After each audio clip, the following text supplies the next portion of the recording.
rescatar a la raza humana, si no tenía que haber derramamiento de sangre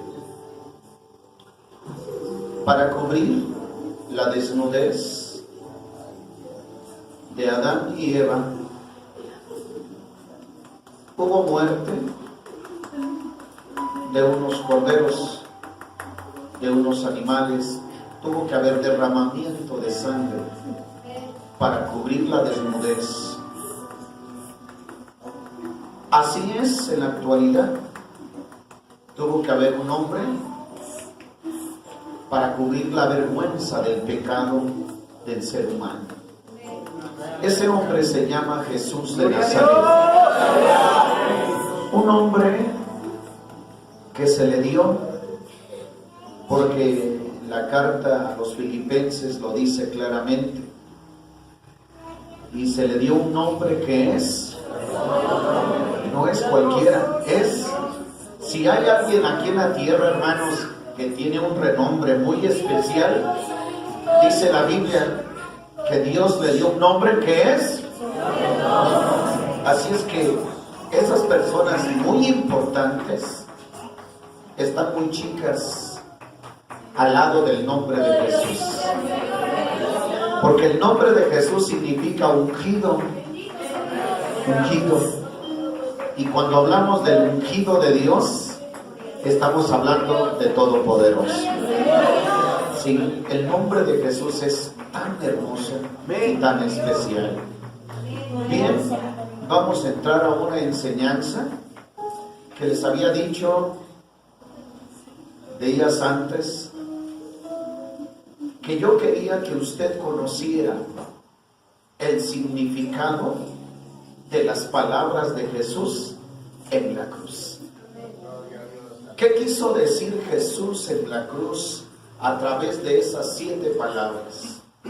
Resumiendo esas 7 palabras, hay un mensaje. Su mensaje se llama salvación. Salvación para toda una humanidad perdida y que pueda mirar a Jesús como su único Salvador. Evangelio de San Marcos, capítulo 15, versos 22 al 26.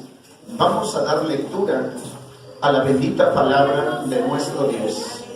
Estando de pie, mis hermanos, con ayuda de nuestro Dios, y vamos a dar lectura a la Biblia. Evangelio de San Marcos, capítulo 15, versos 22 al 26, con la ayuda de nuestro Señor Jesucristo. Evangelio de San Marcos, capítulo 15, versículos 22 al 26. Vamos a dar lectura a la palabra de nuestro Dios. Gloria a Jesús. Dice la Biblia de esta manera, creo que todos lo tienen, dice: y le llevaban al lugar de Gólgota, que declarado quiere decir lugar de la calavera, y le dieron a beber vino mezclado con mirra, mas él no lo tomó. Y cuando le hubieron crucificado, repartieron sus vestidos, echando suerte sobre ellos que llevaría cada uno. Y era la hora de las 3 cuando le crucificaron, y el título escrito de su causa era el Rey de los Judíos. Y crucificaron con él 2 ladrones, uno a su derecha y el otro a su izquierda. Para poder entender lo de Dios, pues tenemos que decirle a Él: ayúdame a entender, porque no todos pueden entender la Biblia, y no se puede entender la Biblia porque no se discierne conforme a lo que yo pienso, sino conforme a la voz del Espíritu Santo.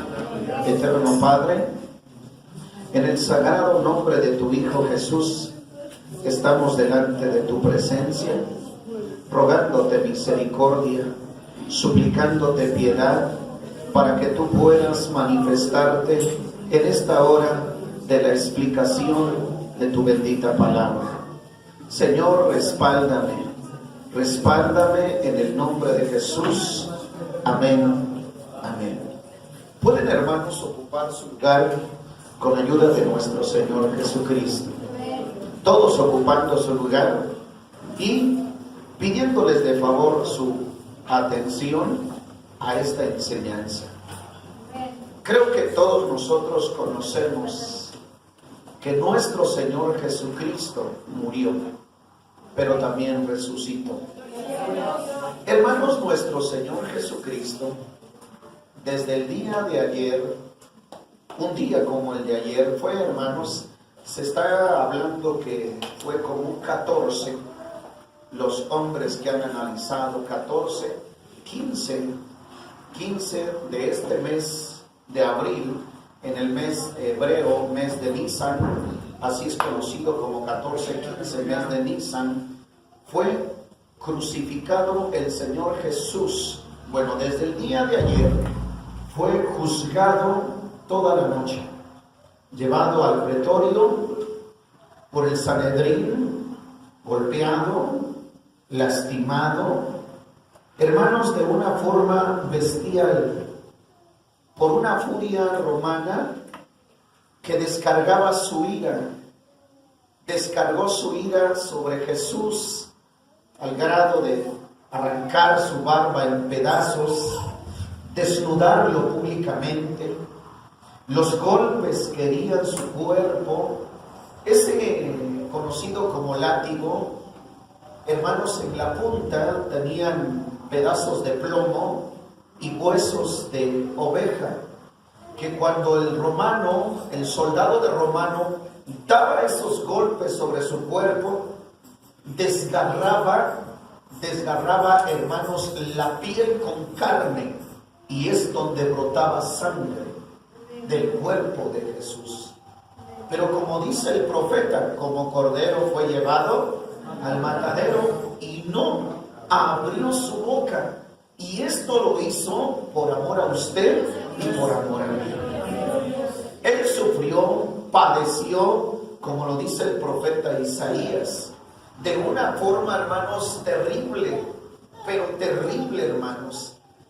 Sí, que fue hoy fue llevado a la cruz. Él cargaba su cruz, hermanos, el palo vertical, cargaba desde el pretorio, aproximadamente hablan de 1 kilómetro a 2 kilómetros que cargó Jesús ese palo vertical, porque el otro estaba ya en el monte de la calavera, estaba en aquel lugar, pero Jesús iba cargando, hermanos, ese palo.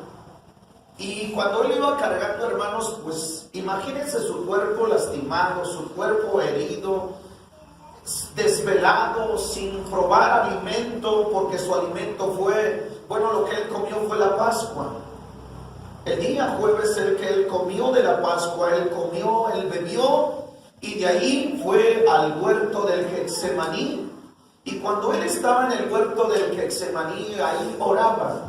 Ahí estaba platicando con Dios. Y cuando él estaba platicando con Dios, ahí llega uno de aquellos que formaban parte del círculo de amigos o de discípulos de Jesús, conocido como Judas Iscariote.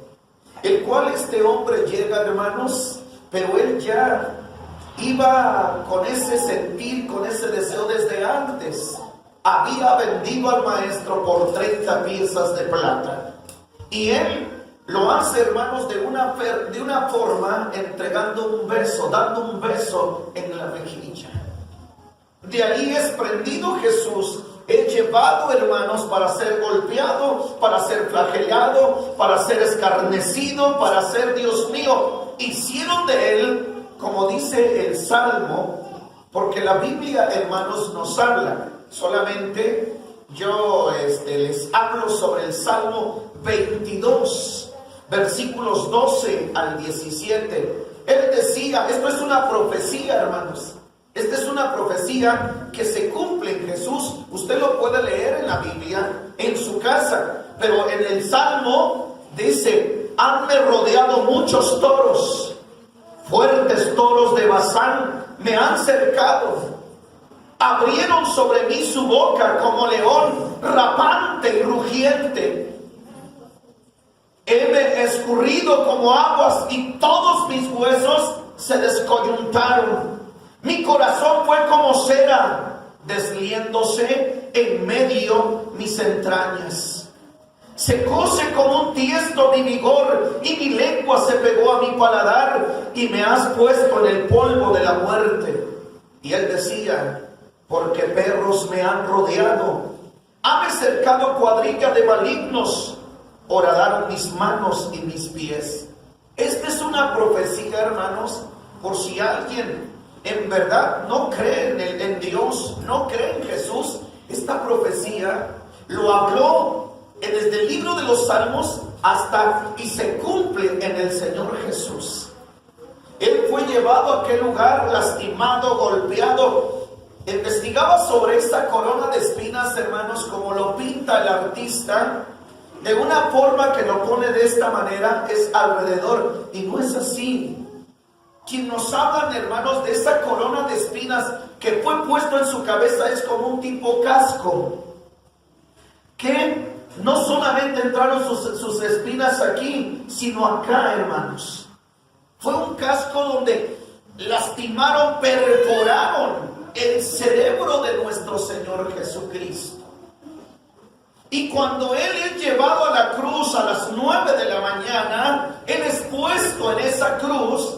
De ahí, hermanos, en esa muerte agonizante, en esa muerte terrible, hermanos, porque esta era una práctica de los romanos, crucificar a aquellos hombres malvados, aquellos hombres de los peores, podemos decirlo. Así fue considerado el Señor Jesús, el cual para nosotros que ahora le conocemos, Él era inocente. Él era inocente. Él tomó el pecado de nosotros. Y cuando Él está ahí en esa cruz, hermanos, su martirio fue terrible. Los historiadores dicen, hermanos, que cuando metían los clavos, no fue aquí, fue en sus muñecas, en sus pies a sus lados. Cuando metieron esos, hermanos, en verdad ellos dicen que qué terrible es para una persona estar en esa cruz y al poder respirar era algo tan terrible. El Señor Jesús llega a morir, es crucificado a las 9 y termina su vida a las 3 de la tarde. Durante ese tiempo hubo, hermanos, hubo cosas terribles, espantos, podría decirlo, para los romanos, para los soldados, porque dice la Biblia que hubo tinieblas. Desde las 12 del día hasta las 3 de la tarde hubo oscuridad. Pero no solamente eso, hermanos, hubo un temblor, hubo un terremoto. Las piedras se partieron, mostrando el poder de Jesucristo. No solamente hubo resurrección de muertos ese día, también el velo del templo se rasgó. Y el velo, al rasgarse, nos da una libertad de entrar hasta su misma presencia. Cuando Jesús llega a morir, hermanos, es algo que para nosotros como pueblo cristiano lo conocemos como victoria, como triunfo. Pero mucha gente, hermanos, explican que muchos de los que crucificaban en la cruz a veces duraban un día, 2 días, 3 días en una cruz y bajo los extensos rayos de sol. Imagínense estar en esa cruz. Y claro, a ellos también eran golpeados, ellos también eran lastimados de una forma brutal. Y muchos animales agarraban y arrancaban los ojos de los que estaban en esa cruz. Pero Jesús, hermanos, aproximadamente duró 6 horas en la cruz. 6 horas. Sí. No duró mucho tiempo. ¿El por qué? Hermanos, todo el martirio, todo el sufrimiento, todo lo que Él pasó, su cuerpo destrozado plenamente. Pero Él, estando en la cruz, todavía entrega un mensaje un mensaje todavía lo entrega, y ese mensaje algunos lo han hablado como una tradición o como como algo, hermanos, nada más por repetir, pero no es así. Cada palabra tiene un significado. Por eso hoy vamos a considerar el significado de las 7 palabras de Jesús en la cruz. Y la primera palabra que él pronuncia está escrita en San Lucas 23:34. Rápidamente les invito a dar lectura a la palabra de nuestro Dios. Y dice San Lucas 23:34, de esta manera nos habla la Biblia. Y dice así las Sagradas Escrituras: y Jesús decía, Padre, perdónanos porque no saben lo que hacen. Y partiendo sus vestidos, echaron suertes. Ocupen su lugar. Mis amados hermanos, las palabras que dijo Jesús en la cruz fueron estas. Fueron estas, mis hermanos. Padre, perdónalos porque no saben lo que hacen. Padre, perdónalos. La palabra perdón quiere decir, hermanos, disculpar a la persona que nos ofendió. Eso es lo que significa, eso es lo que quiso decir Jesús en la cruz. Él nos está enseñando, Él se está mostrando como ejemplo, hermanos, a que nosotros también debemos de perdonarnos los unos a los otros. Por eso, hermanos, en el mundo en que vivimos hay guerras, hay situaciones tan difíciles como hablando de naciones, hablando de pueblos, hablando de familias. Existen guerras, existen problemas, pero aún a pesar de la vida, del momento más difícil de nuestro Señor Jesucristo, el que vivió y estando en esa cruz, todavía hace una oración. Y esa oración es para los escribas, para los sacerdotes, para Poncio Pilato, para Herodes, para aquellos romanos que golpeaban su cuerpo. Y él dice estas palabras con amor y con misericordia: Padre, perdónalos porque no saben lo que hacen. Ellos no sabían, ellos estaban movidos, hermanos, por una furia terrible de Satanás y de sus demonios. El plan del diablo era destruir a Jesús, porque destruyendo a Jesús no había salvación. Pero nosotros sabemos que Jesús, en Él está el poder y la autoridad, y destruyó las huestes del mal. Cuando Él hace esa palabra: Padre, perdónalos porque no saben lo que hacen. Hermano, hermana, todos hemos recibido una ofensa, todos hemos recibido quizá una crítica. Nosotros no somos más que Jesús para no extender el perdón, para no perdonar a los que nos han ofendido. Él agarra y dice: perdónalos. ¿Por qué?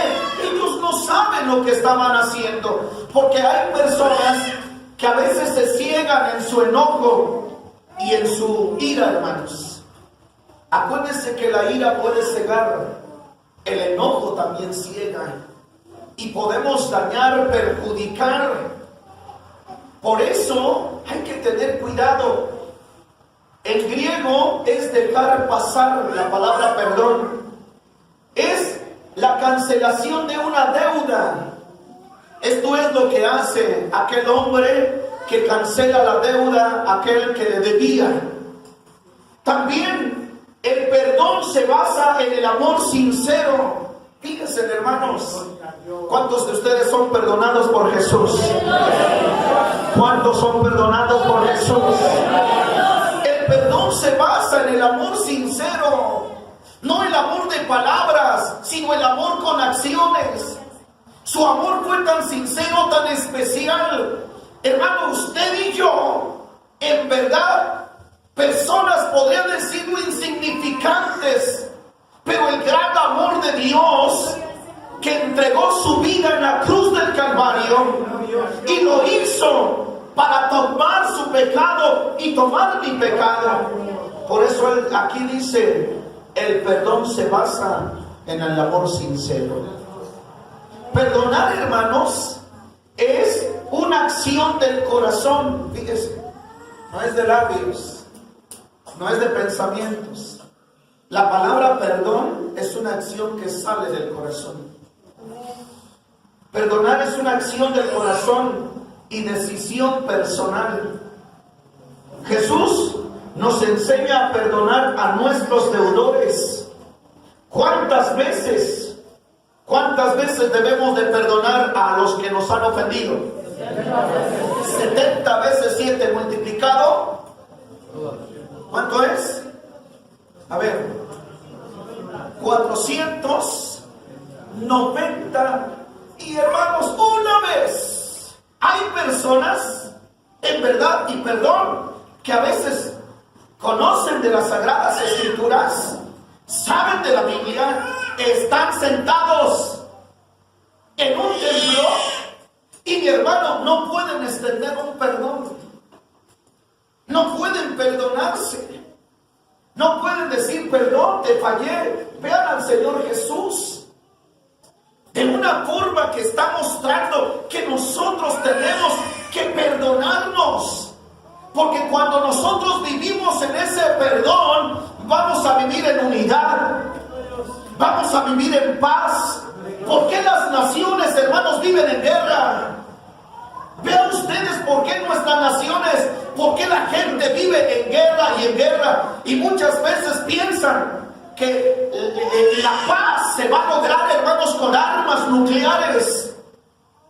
Muchos piensan que la paz se va a lograr en que yo tengo más poder que usted y que yo puedo combatirlo. No, la paz se logra a través del perdón. Eso es lo que se necesita. Todo este mundo necesita conocer el verdadero significado del perdón que otorgó Jesús en la cruz del Calvario hacia sus adversarios, pero que también nosotros tenemos que perdonar. Jesús nos enseña a perdonar y tiene que ser, dice, 70 veces 7. Jesús, hermanos, nos perdonó a nosotros. Él perdonó a la mujer pecadora.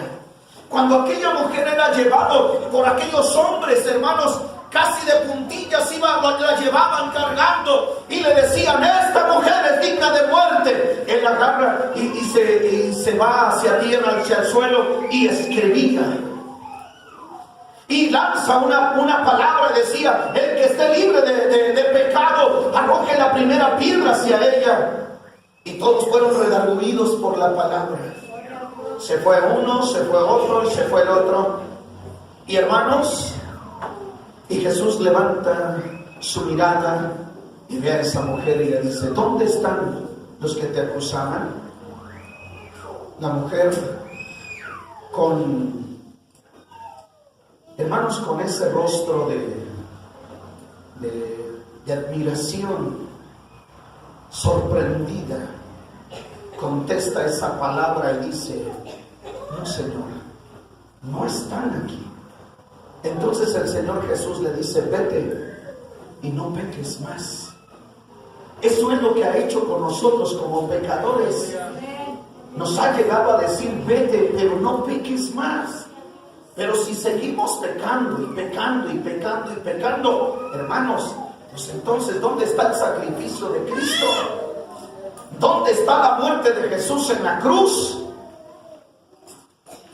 A la mujer samaritana también le perdonó. Y también quiero decir que a nosotros nos ha perdonado. Eso es lo que significa la primera palabra, Padre, perdónalos porque no saben lo que hacen. ¿Qué nos está diciendo? Que usted tiene que perdonar a sus adversarios. Tiene que perdonar a lo que los a quien lo ha ofendido, a quien le ha lastimado. Y segunda palabra, San Lucas 23:43 dice así: entonces Jesús le dijo, de cierto te digo que hoy estarás conmigo en el paraíso. Ocupen su lugar, mis hermanos. Esto es lo que significa la palabra del Señor Jesús. La segunda palabra es cuando el Señor le dice, hermanos, de cierto te digo que hoy estarás conmigo en el paraíso. Estas palabras fueron dichas por el Señor Jesús a un malhechor. A un malhechor. Cuando aquellos, la furia romana, le decían, tú que salvaste a muchos, ¿por qué no te salvas a ti mismo? Él, hermanos, y ahí estaba, a otro lado estaba otro malhechor que agarraba y le decía, es cierto, ¿por qué no te salvas si nos salvas a nosotros? Y el otro le dijo estas palabras, acuérdate de mí cuando vinieres en tu reino. Acuérdate de mí. Mi pregunta aquí es, cuando el cristiano llega a morir, ¿qué hay para él? ¿Qué hay para él? ¿Se acabó todo? ¿Se termina todo? No, hermanos. Para el cristiano quiero decir que después de la muerte hay vida todavía. Todavía hay vida. Esa vida se llama vida eterna. Por eso dice este himno, aunque en esta vida no tengo riquezas, pero sé que allá en el cielo tengo una mansión. Así lo expresa ese himno. Y esto es una gran verdad, porque Jesús dijo estas palabras, voy pues, San Juan 14, voy pues a preparar lugar para vosotros, porque donde yo estoy, vosotros también estéis. En la casa de mi Padre muchas moradas hay. Eso es lo que quiso decir el Señor Jesús. Hermanos, en esa palabra, de cierto, te digo que hoy mismo, hoy estarás conmigo en el paraíso. Fíjese lo que dice 2 Corintios 5, 1 y 2. Así sentados, me dan lectura. Las hermanas, y San Juan 11, 25 y 26 varones. A ver, las hermanas, así sentados, ¿qué dice 2 Corintios 5, 1 y 2? Dice así: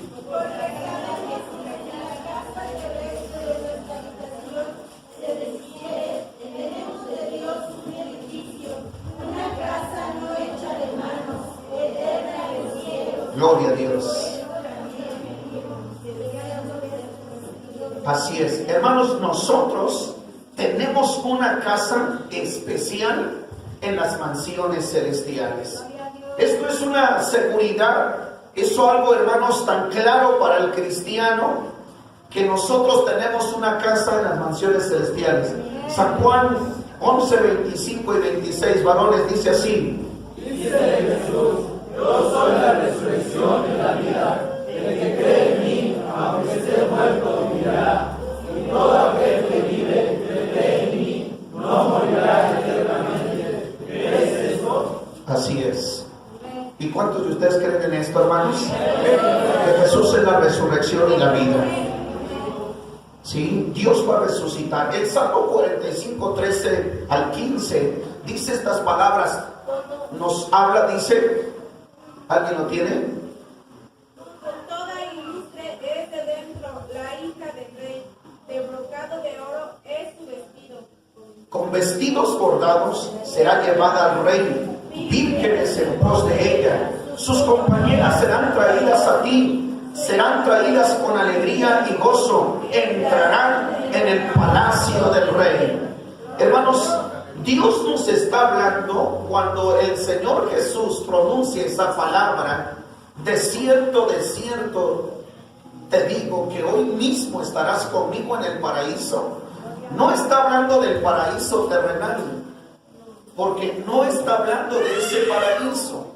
Hay un paraíso, el que Dios construyó en el libro de Génesis, pero nosotros tenemos un paraíso.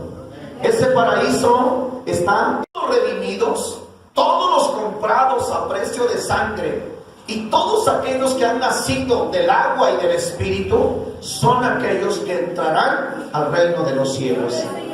Tercer palabra, cuando Jesús escribe en el Evangelio de San Juan capítulo 19, versículos 25 al 27, vean ustedes, hermanos, en estas palabras, cómo el Señor Jesús hablando nos habla sobre la responsabilidad familiar. Evangelio de San Juan capítulo 19, ya lo tienen ustedes, 25 al 27, dice la Biblia: y estaban junto a la cruz de Jesús su madre y la hermana de su madre, María mujer de Cleofas y María Magdalena. Y como vio Jesús a la madre y al discípulo que la amaba, que estaba presente, dice a su madre: mujer, he ahí tu hijo. Después dice al discípulo: he ahí tu madre. Y desde aquella hora el discípulo la recibió consigo. Ocupen su lugar. Hermanos, ¿cuántos de ustedes todavía tienen a sus padres? Levanten su mano. ¿Y cuántos de ustedes aman a sus padres? Como que la mente bajó. ¿Sí aman a sus padres? ¿No son una bendición nuestros padres? Sí, hermanos, nuestros padres son una bendición. La Biblia nos habla de esta palabra que el Señor Jesús dijo en el Calvario. Se llama responsabilidad familiar. ¿Por qué? Porque cuando Él le dice estas palabras, vio Jesús a la madre, dice, y al discípulo que la amaba, y le dice: mujer, he ahí tu hijo. Hijo, he ahí tu madre. Habla de la responsabilidad. En la Biblia encontramos nosotros, hermanos, de honrar a los padres. ¿Sí? Los que son hijos, aquí tengo niños. Estamos viviendo los tiempos tan difíciles hoy, donde ya hay hijos que levantan la mano a los padres, donde hay hijos que son tan rebeldes y necios y que se atreven a gritar. Escuche bien, se atreven a ponerse al tú por tú con papá y mamá. ¿Cuándo en nuestro tiempo, hermanos? A ver, levante su mano el que sabe de lo que estoy hablando. ¿Cuándo en nuestro tiempo? ¿Cuándo el hijo o la hija se ponía al tú con papá o al tú con mamá? ¿Cuándo? No. Había una forma donde nomás papá decía: vas a hacer esto, y casi nuestra cabeza agachada decíamos sí, y se hacía. Hoy te estoy mandando, te estoy hablando, te estoy ordenando, te estoy diciendo. Aunque le digas. Estamos viviendo tiempos tan difíciles, donde los hijos, hermanos, se están rebelando contra los padres terriblemente. Cuando en la palabra de Dios encontramos una enseñanza de parte de Jesús, vean ustedes, Él vino, en verdad, hermanos, lo que les predicaba el domingo. Él vino al pueblo de Israel para presentar un tipo de gobierno de calidad, de bendición. ¿Pero qué hicieron ellos? Lo despreciaron.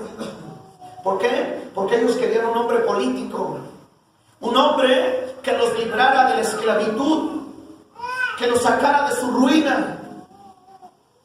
Cuando el Señor Jesús traía otro tipo de gobierno. Y quiero decir que su tipo de gobierno ha cambiado muchas personas. Y quiero decir que ese tipo de gobierno puede cambiar naciones, ciudades, países. Testimonios tenemos, hermanos, donde el Evangelio ha llegado a una familia, lo ha cambiado, lo ha transformado. El Evangelio ha llegado a pueblos, a comunidades donde no se vende alcohol ni cigarro, y donde cárceles no hay. No hay, hermanos. Dios me permitió pastorear un lugar donde ahí no se vendía, porque creo que ya. no se vendía el alcohol, no se vendía el cigarro. Ahí casi toda la gente era cristiana. Se convirtieron al cristianismo donde no existía una cárcel. ¿Por qué? Porque, hermanos, ahí es donde se establece la paz. Ahí es donde hay unidad, donde hay comunión. Eso es lo que necesitamos a nivel mundial, que Cristo pueda reinar en el corazón de toda la humanidad. Pero Él en esta palabra está enseñando sobre la responsabilidad en la familia. Yo como padre tengo una responsabilidad. La mamá tiene una responsabilidad. Todos tenemos una responsabilidad. Y la responsabilidad es honrar a los padres, es obedecerlos, es amarlos, es cuidarlos, es ayudarlos, es no abandonarlos, es valorarlos. Es valorarlos, hermanos. ¿Por qué? Porque cuánta gente, lo he hablado 2 o 3 ocasiones, las tumbas, Dios mío, están repletas de flores. El día de su muerte, las coronas, una corona, otra corona, y escritos: estás en mi corazón por siempre, y nunca me olvidaré de ti. Mentiroso. Hay gente, hermanos, tan falsa, en verdad. ¿Por qué no en vida? Oiga, ¿cuánto cuesta una corona? De 1,000 pesos, 1,500, de 800 pesos. Mejor en vida llamo a mi mamá, vamos a comer. Vamos a comer, oye, vamos a comer. He enseñado sobre esto. ¿Cuántas veces el hijo está comiendo un buen bistec, una tortilla blanda, algo rico, hermanos, mientras aquella mujer, aquel padre está abandonado? Aquel padre, hermanos, está allá. Vea usted cómo estamos en estos tiempos. ¿Por qué existen los asilos de ancianos? Porque ya no hay amor hacia nuestros padres. Eso es lo que el Señor Jesús está enseñando. Y queremos que nosotros en verdad tengamos esa enseñanza. Porque cuando tu padre, tu madre envejeciere, no la menosprecies. Ay, es que ya está grande, ya tira la comida, ya hace mucho ruido para comer, todo, ya hasta huele mal. No, mis hermanos, porque un día podemos llegar así. Un día podemos llegar ahí, hermanos. Mejor hay que amar a nuestros viejitos. Hay que quererlos, hay que amarlos. Hay que valorar a esa gente que un día, lo voy a hablar de esta manera, nos sirvió. ¿Sí es así? Que un día nos sirvió. Por eso el Señor Jesús, hermanos, la verdad, Él es el Rey de Reyes. Él es Señor de Señores. Él es el sabio de sabios. En Él radica toda la sabiduría, toda la sabiduría. En Él radica todo el consejo. Por eso el profeta habla de Él y será llamado admirable, consejero, Padre eterno, príncipe de paz. Su nombre es especial, hermanos. Nosotros, los que son hijos, por favor, en verdad entiendan esto, los que somos hijos. Porque un día vamos a desear a esa persona amada. Vamos a desear que ella esté a nuestro lado. Aún ahora ya nos cansan los gritos, los regaños, pero un día vas a extrañar ese consejo. Porque hay personas que es su forma de hablar. Vas a extrañar esas palabras.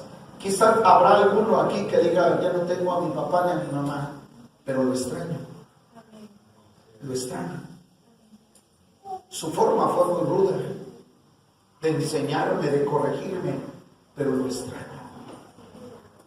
Hermanos, tenemos que aprender del Señor Jesús. La otra palabra, San Marcos 15, 33 al 35. Vamos a la Biblia. Vean lo que dice las Sagradas Escrituras. Estamos hablando sobre el significado de las palabras en la cruz. San Marcos 15, 33 al 35. Dice la Biblia de esta manera. 15, 33 al 35. Dice así: Y cuando vino la hora de sexta, fueron hechas tinieblas sobre toda la tierra hasta la hora de nona. Y a la hora de nona exclamó Jesús a gran voz diciendo: Elohim, lama sabachthani, que declarado quiere decir: Dios mío, ¿por qué me has desamparado? Y oyéndole uno de los que estaban allí decían: he aquí llama a Elías, ocupen su lugar. Mis hermanos, hubo oscuridad aproximadamente de las 12 del día hasta las 3 de la tarde. Hubo tinieblas, ¿sí? Hubo tinieblas. Y esto, hermanos, yo lo entiendo de esta manera. Es el momento, hermanos, cuando el pecado de la humanidad estaba cayendo sobre Jesús. En ese momento fue cubierta, hermanos, en aquel lugar.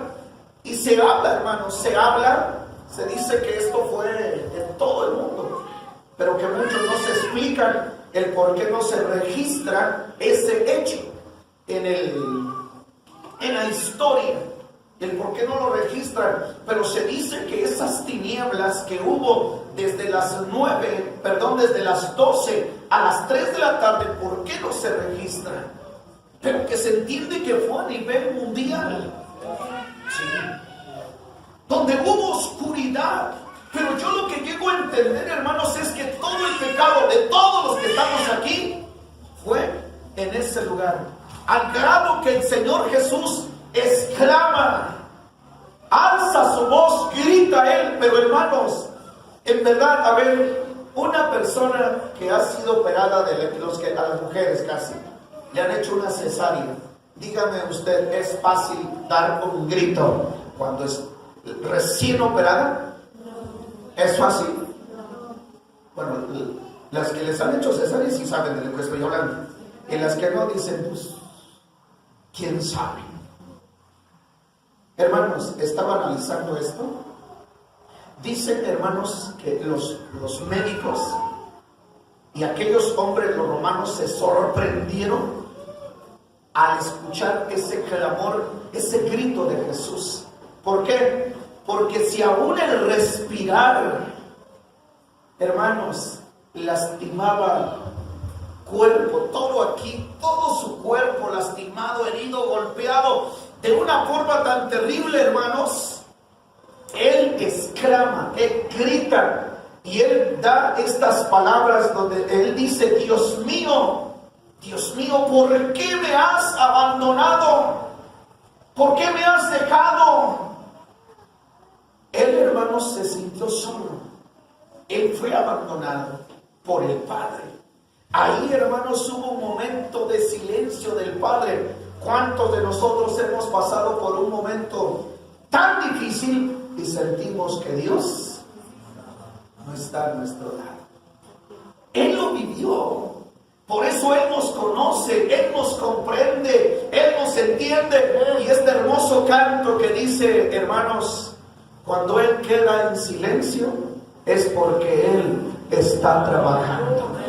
Solamente alábale y dale gloria y dale alabanza, porque así es, hermanos. Esto es una gran verdad. El que escribe la anécdota de las huellas, y aquel hombre que le reclama, le dice: ¿dónde estabas tú? En los momentos más difíciles, ¿dónde estabas? Mira, yo caminaba solo. Y le responde aquel hombre y le dice: no, es que tú no te dabas cuenta, yo te llevaba en mis brazos. Jesús, hermanos, sí nos entiende, sí sabe comprendernos, porque Él vivió este momento difícil de soledad, ese momento donde el Padre lo deja, lo abandona por un momento. Y cuando lo abandona por un momento, es ahí donde el pecado cae. Y yo entiendo esto, hermanos, porque Dios no se lleva con el pecado. Dios no habita donde hay pecado. Hubo una separación de Dios.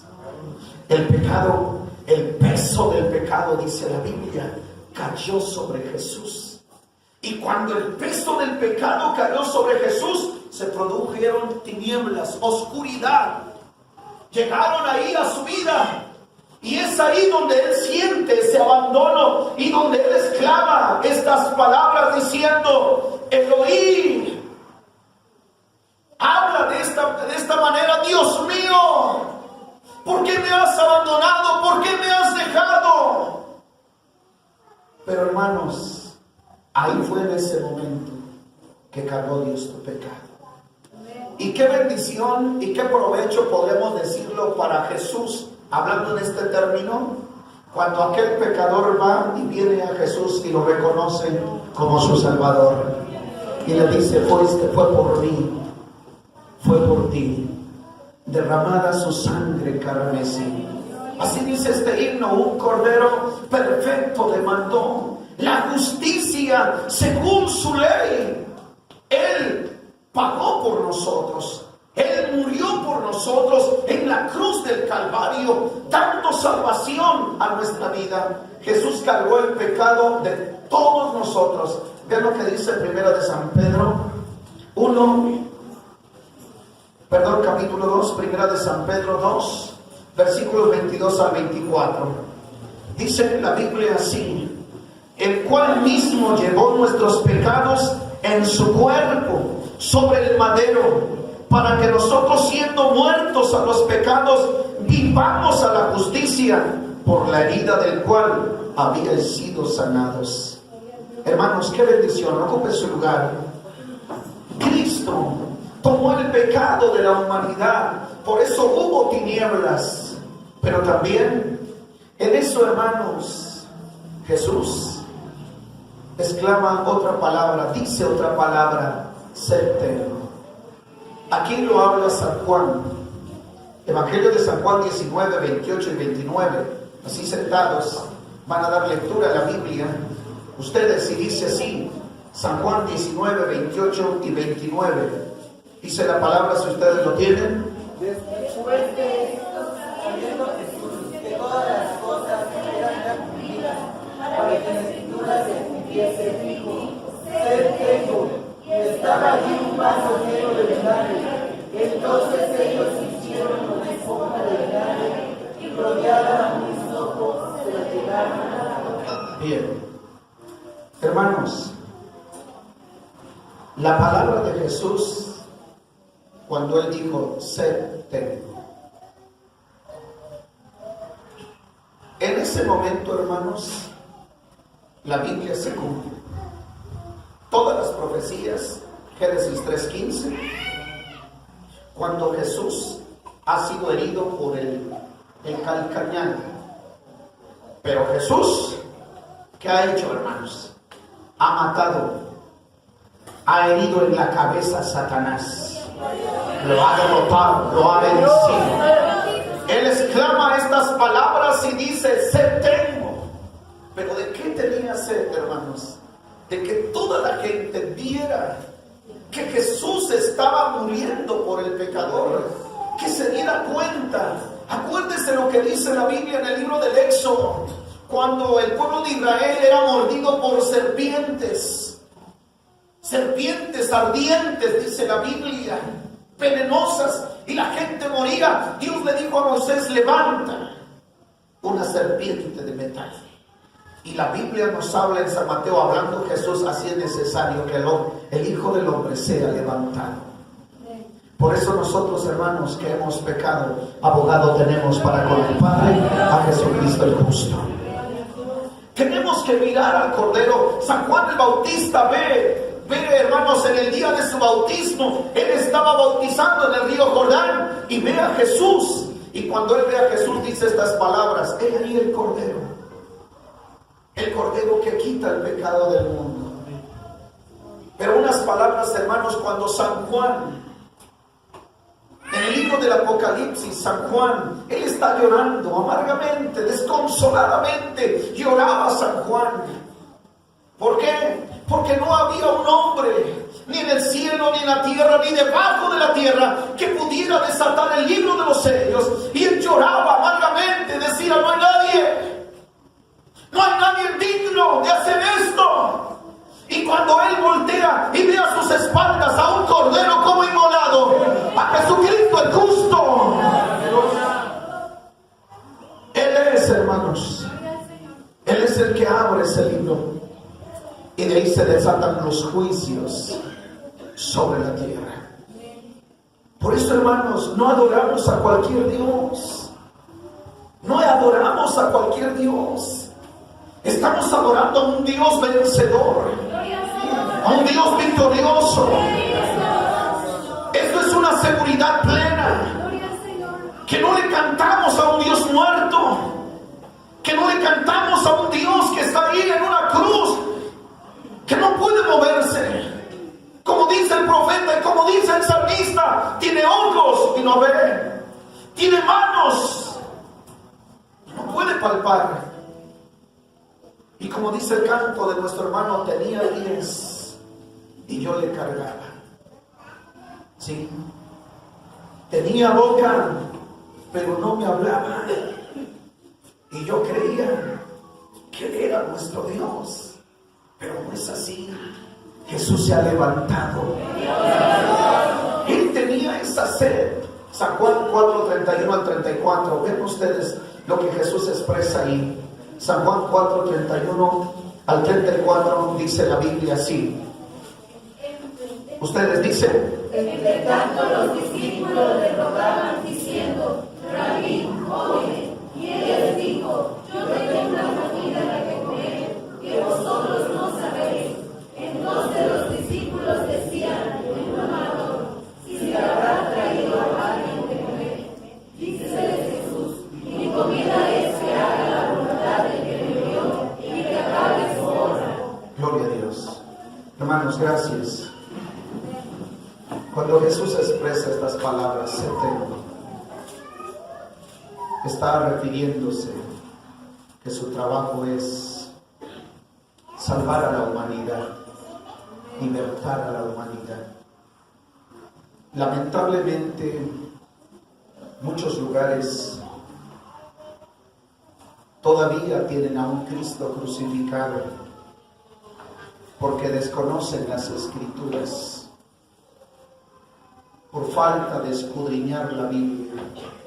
Algunos porque se han hecho rebeldes a la palabra de Dios. Otros porque no pueden ver. Aunque tienen ojos, pero no pueden ver, hermanos. No pueden entender la Escritura. Yo quiero decir que hay gente que puede leer la Biblia, pero dice: no entiendo, no comprendo lo que dice. Es que necesitamos los ojos espirituales para entender su palabra. El propósito del Señor Jesús era lo que Él dijo en vida.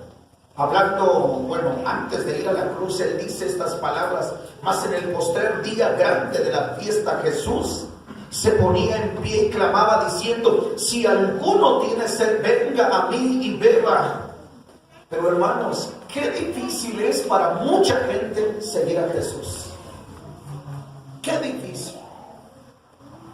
Qué difícil es para mucha gente, en verdad, entregarse a Jesús, llevar una vida recta, una vida justa delante de sus ojos. Qué difícil. Hay mucha gente, hermanos, que solamente quiere llevar una vida lejos de un compromiso. Solamente una religión, solamente como una costumbre, como una tradición de pueblo. Nada más. Y quiero decirle, hermanos, que eso no es así. Nosotros tenemos que ser seguidores fieles de Jesucristo. El que quiere venir en pos de mí, niéguese a sí mismo, tome su cruz. Y aquí casi estoy terminando. Consumado es. San Juan 19:30 dice la Biblia. San Juan 19:30. Y como Jesús tomó el vinagre, dijo: consumado es. Y habiendo inclinado la cabeza, dio el Espíritu. Ocupen su lugar, hermanos. Cuando Jesús habla sobre esa palabra, consumado es, quiere decir la obra de la salvación fue terminada por Jesús. Así es. Cuando Él dice: está pagado todo, ya se ha acabado, La obra de la salvación fue terminada. Por eso Efesios nos habla a nosotros, que dice que la salvación no es por obras, para que nadie se gloríe. Esto es don de Dios. Este es un regalo de Dios.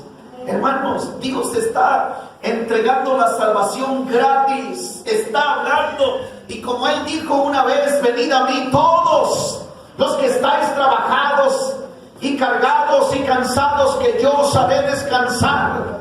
Él sigue hablando. Por eso Dios levanta hombres y mujeres para que estén predicando sobre la salvación, para que vengan a Él y puedan rendir su vida a Jesús. También cuando Él dijo consumado, todo está terminado, todo está pagado, no hay deuda. Sí, hermanos, yo quiero decir que mi deuda ha sido pagada en la cruz del Calvario. Él ya pagó mi deuda. Ya no tiene, hermanos, el diablo, dice el libro del Apocalipsis, antes nos acusaba día y noche. Antes, pero ahora ya no. Así es que, hermanos, si Él viene y te dice: tú eres un pecador, tú le puedes decir: pero pecador redimido por la sangre de Jesús. Soy redimido por la sangre de Cristo. El diablo, hermanos, quiere acusar y quiere sembrar cizaña, pero nosotros sabemos que Cristo ya pagó nuestra deuda. Tu salvación es gratuita. Hermanos, la salvación es gratuita. Solamente es entregar nuestro corazón y apartarnos del pecado. Eso es lo que debemos de hacer. Pero el hombre dice: no, ¿cómo voy a dejar mis placeres? ¿Cómo voy a dejar mis deseos? ¿Cómo voy a dejar el mundo? No, yo tengo que buscar a Dios. No, hermano, el mundo se pasa, ¿sí? El mundo se pasa, el mundo se termina, hermanos, y se va a terminar el mundo. Pero quiero decir que las cosas que estoy hablando son eternas. Son eternas, hermanos. Por eso es necesario que tú puedas aceptar la salvación que Cristo te está dando. ¿Qué tienes que hacer? Ven a Él. Eso es lo que tienes que hacer. Por eso Él dijo pagado. Y de allí, hermanos, estoy repitiendo. Y ahí termina. La última palabra en la cruz dijo: Padre, en tus manos encomiendo mi espíritu. Hago una pregunta para ustedes, todos los que están aquí, y quiero que me escuche usted, porque todos los que estamos aquí, hermanos, un día vamos a morir. ¿Sí es así? ¿Cuántos ya saben que un día van a morir? Levanten su mano. Los bebitos ellos todavía no saben, pero nosotros sabemos que un día vamos a morir. ¿Y a dónde irá usted? ¿Dónde va a ir usted? Porque hay dos lugares. Hay dos lugares. Uno se llama cielo, el otro se llama infierno. Murió el rico y fue llevado al lugar de tormento. Murió Lázaro y fue llevado al seno de Abraham, a la misma presencia de Dios. Sí. ¿Y saben qué, hermanos? Ustedes deben de prepararse con tiempo. Debemos de prepararnos con tiempo. ¿De qué manera? De poder, hermanos, de decirle al Señor: en tus manos encomiendo mi espíritu. Qué bonito es, hermanos, que todos nosotros tengamos la oportunidad de poder entregar nuestra vida a Jesús a tiempo. A tiempo. Por eso, cuando el Señor dice: Padre, en tus manos encomiendo mi espíritu, Él está diciendo, hermanos, en ese momento, Él termina sus días sobre esta tierra. Termina sus días. Y cuando Él termina sus días sobre esta tierra, ahí, hermanos, fíjense lo que llega a suceder. El velo del templo se rasgó. Y aquellos sacerdotes, los encargados de cuidar el templo, volvieron a coserlo y se volvió a romper. Gloria a Dios. Porque ahí hay un mensaje. Ese mensaje se llama libertad a su presencia. Ahora nosotros tenemos eso, esa libertad. Pero aquí hay una pregunta para ustedes: ¿en quién depositarás tu espíritu el día de tu muerte? ¿En quién?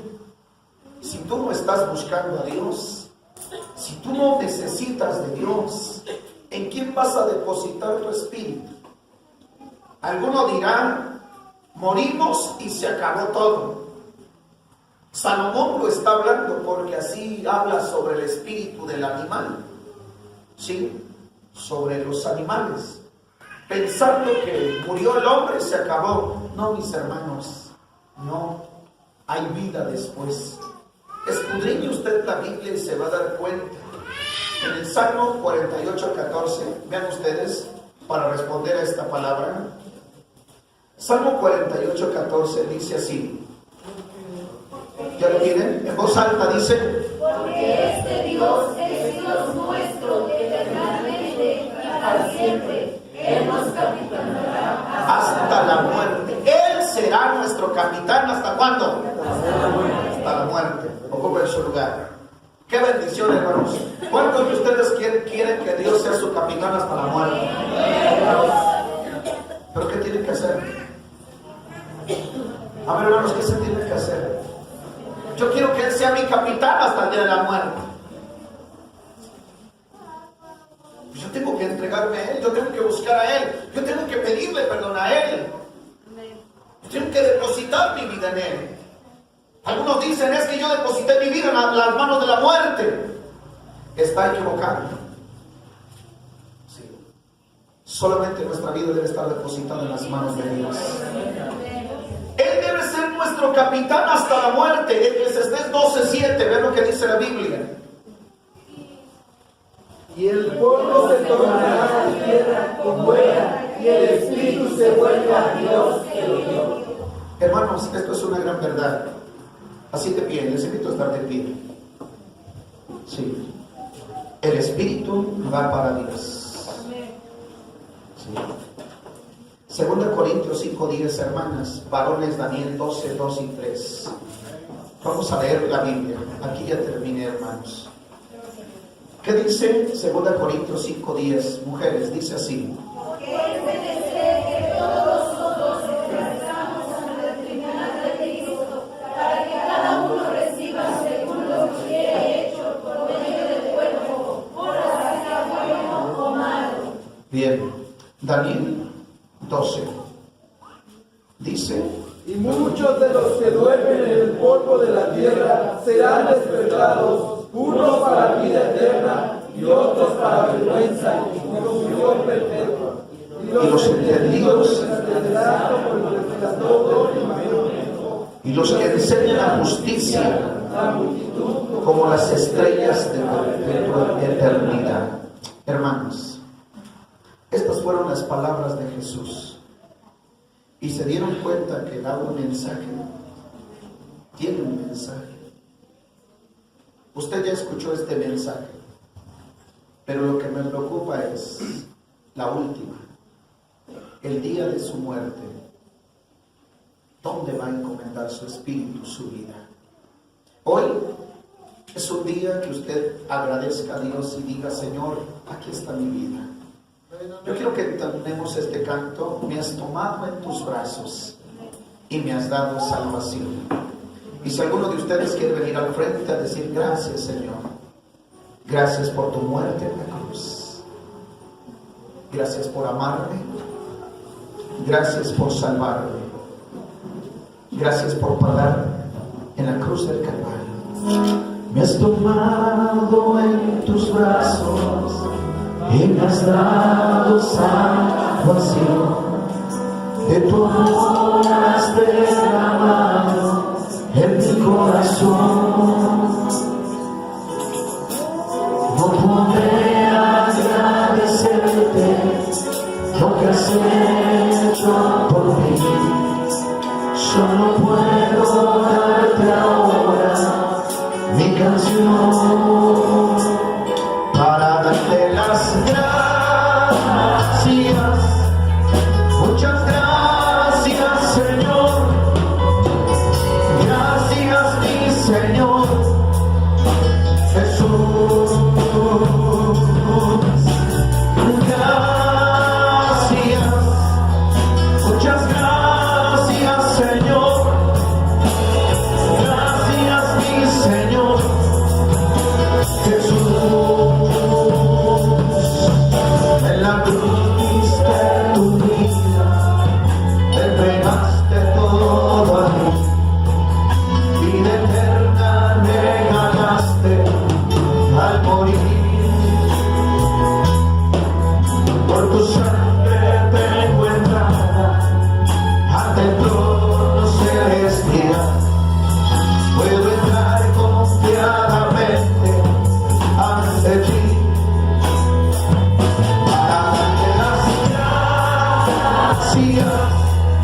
Muchas gracias, Señor. Gracias, mi Señor Jesús.